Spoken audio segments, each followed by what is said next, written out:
33-year-old Starkeisha Thompson was gunned down in her own driveway back in October. The shooting came just days after she testified in court. She was my firstborn. I used to say she wasn't my daughter because she was so pretty. Welcome to Deadly Crimes, the channel where chilling stories, real victims, and shocking truths come to light. Subscribe and stay tuned as we expose the darkest sides of human nature, one crime at a time. This is the story of Starkeisha Thompson, a woman whose life was turned upside down during a violent carjacking that would haunt her in the months to come. It started as an ordinary day when she and her boyfriend stopped at a gas station, unaware that this would be the moment that would forever change their lives. As they stood near their vehicle, two armed men, later identified as Kenneth Dixon and Corey Holmes, approached them with guns drawn. Without warning, they demanded the keys to the car. The situation quickly spiraled out of control as the criminals showed no hesitation or mercy, using their weapons to intimidate and threaten Starkeisha and her boyfriend.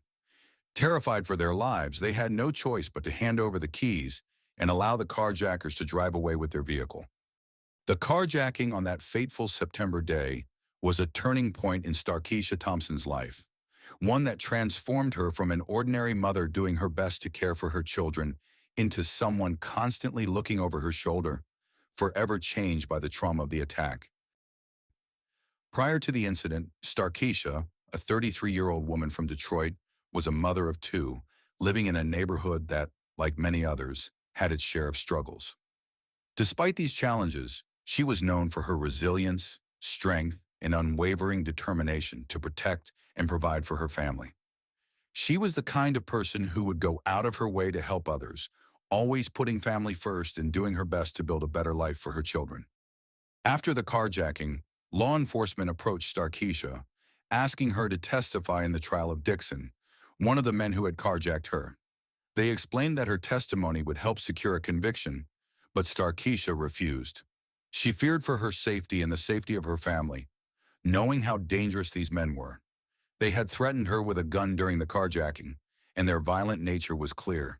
The thought of going to court to face him was terrifying, especially knowing that if he couldn't harm her himself, he would find someone else to do it.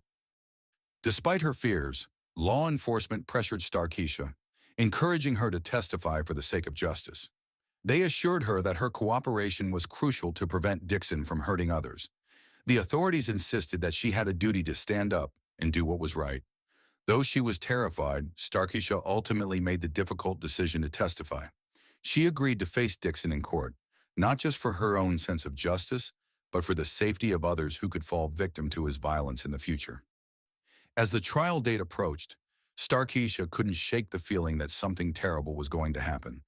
But she also knew she had a responsibility to do the right thing, even if it meant putting herself in harm's way. At the trial, Starkeisha bravely spoke about the horrifying carjacking, recounting every terrifying detail. Despite the men who had threatened her being present in the courtroom, she didn't back down. It wasn't just her courage that stood out, but her deep belief that by testifying, she could help make her community safer. She wasn't just a victim. She was speaking out for justice, determined to ensure that those who caused harm would be held accountable. After the trial, she learned that one of the criminals had somehow gained access to her personal information. Through connections, they had been given her home address. This information was shared maliciously, either through someone working in the courthouse or by someone with access to the trial's details. This was a chilling revelation, one that made the fear she had been living with feel all the more real. The same men who had threatened her during the carjacking now had a direct line to her home, to her family, to her life. It wasn't just about the testimony anymore. It was about her safety and the safety of those she loved. She realized that her decision to speak out had put her directly in harm's way. In the days following her testimony, Starkeisha began to experience a heightened sense of fear.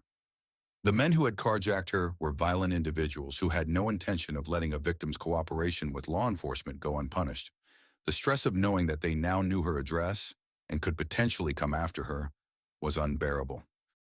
On the morning of October 9th, 2018, after dropping her teenage son off at school and heading back to her home, Starkeisha was ambushed by gunmen who had been lying in wait.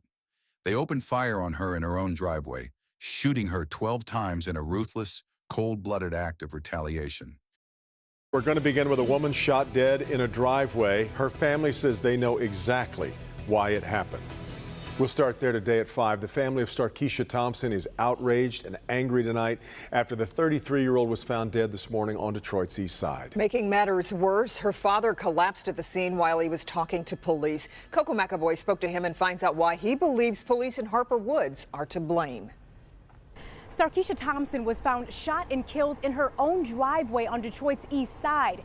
It became an active police investigation, and as soon as Thompson's family arrived, it turned into a different, emotional scenario. It's a sad day for the family of Starkeisha Thompson.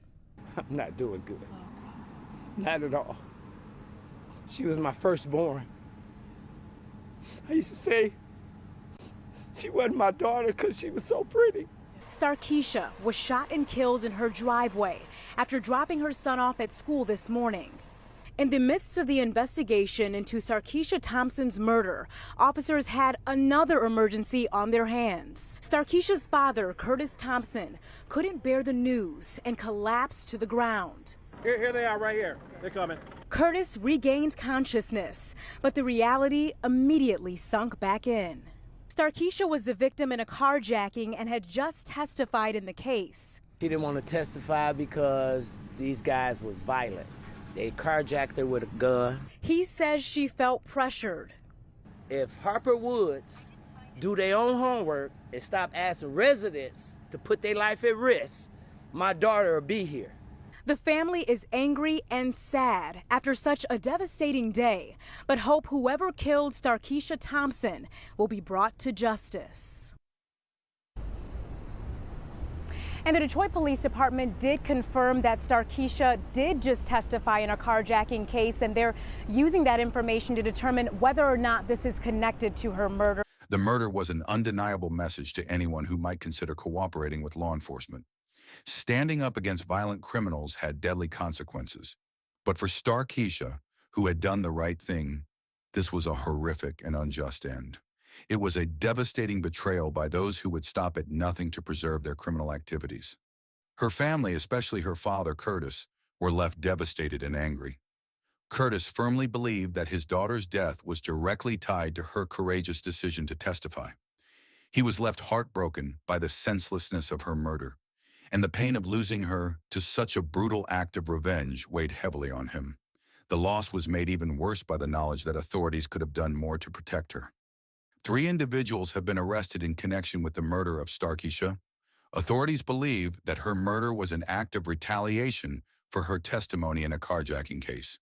The 3 suspects facing charges in her death include 26-year-old Kenneth Dixon, 23-year-old Galena Streeter, and 39-year-old Corey Holmes.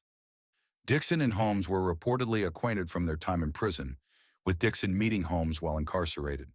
Though Dixon was in jail at the time of the murder, his girlfriend Streeter and Holmes are accused of orchestrating the plot. Holmes is believed to be the actual shooter, while Streeter is accused of being involved in the conspiracy. Prosecutors have charged all 3 individuals with first-degree murder. Authorities also discovered that the suspects had attempted to pay Starkeisha to silence her, but she refused their offer, knowing the importance of her testimony in keeping the community safer. The discovery that the men involved in the carjacking were also responsible for her murder sent shockwaves through the community and made it clear that this was not just a random act of violence. It was a calculated attempt to silence a witness. After Starkeisha's death, her community, her family, and the city of Detroit were left to grapple with the consequences of her decision to testify and the brutal way in which she paid the ultimate price. Her death was a tragic reminder of the vulnerabilities that witnesses face when they dare to stand up against violent criminals. For Starkeisha, her commitment to justice cost her life, but it also highlighted the desperate need for stronger protections for those who come forward in the name of law and order. Thanks for watching Deadly Crimes. If this case moved you, make sure to like, comment, and subscribe for more real stories that deserve to be heard. Until next time, stay safe, stay aware, and never stop seeking justice.